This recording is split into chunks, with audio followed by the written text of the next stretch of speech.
We are here with Cole Hocker, the men's 1500-meter champion at the 2021 U.S. Track and Field Olympic Trials.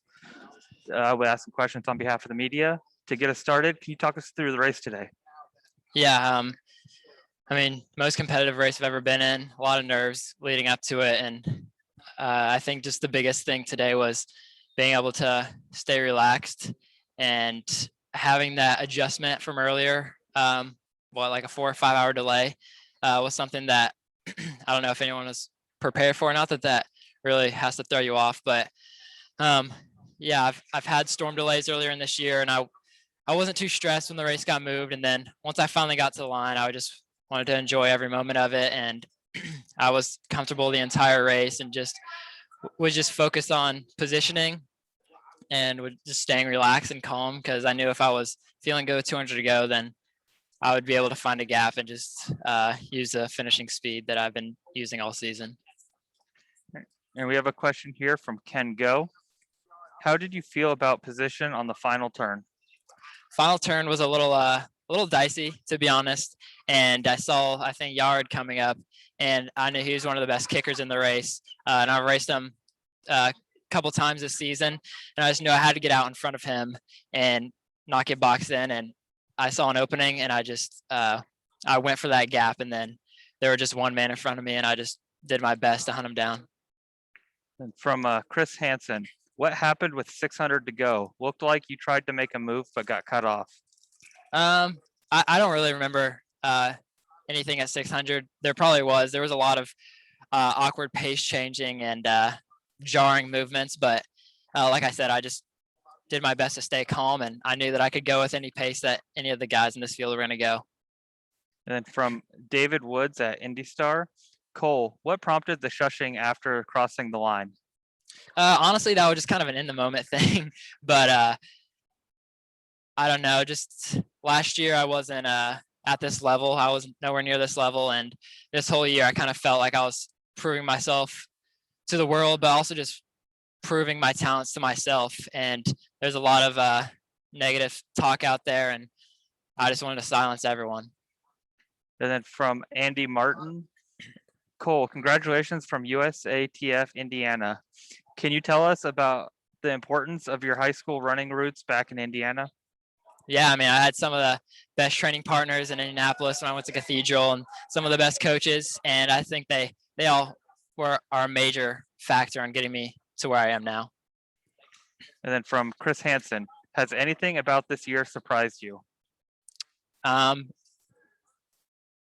wouldn't say surprised, but I might have been shocked if last year at this time you would have told me that I would have won the 1500 at trials.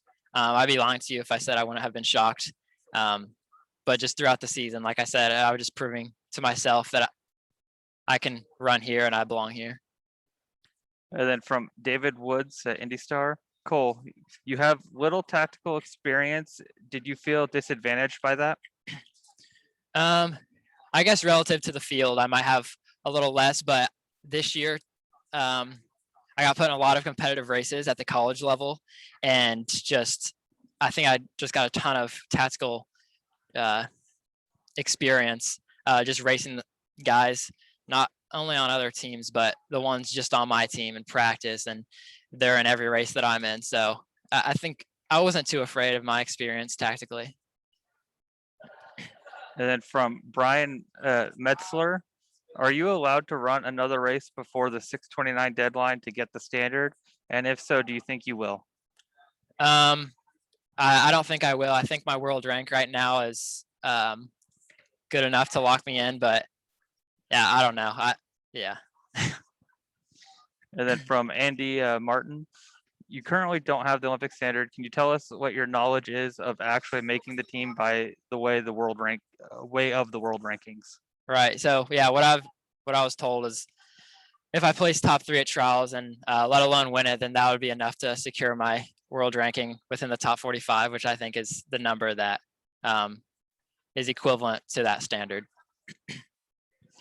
And then from David Woods at IndyStar, Cathedral coach Noel might not have predicted your 2021 season, but it seems like he intentionally inhibited your mileage so you could do things like this.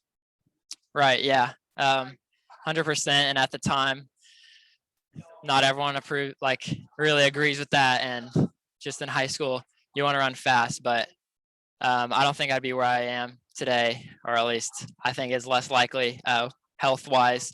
And that's a huge part of the sport is staying healthy. And I think my high school low end mileage helped me feel comfortable now at the college level. And then from David Woods, will you run a race between now and Tokyo? Yeah, so I kind of said that earlier, Yeah. and I think my world rank is good enough. All right, and then Brian Metzler asks, is there a fierce rivalry with Centro, or is all the Instagram stuff just everyone chirping on their own? It's just everyone chirping. Yeah, he's been nothing but nice to me, and yeah, we're both competitive, and media likes to build everything up.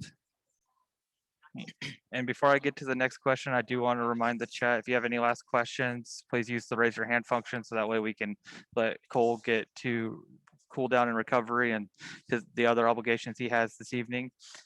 All right, this question is from Chris Hansen. Has it sunk in yet you're an Olympian? Absolutely not. No, I don't know when that'll sink in, whether it's the hours that I'll be processing tonight or whatever, but as of now, no. And then does not look like we have any further questions coming in the chat. So I want to thank you for joining us. Congratulations. Sweet. Thank you. And we look forward to seeing what's next. Thanks.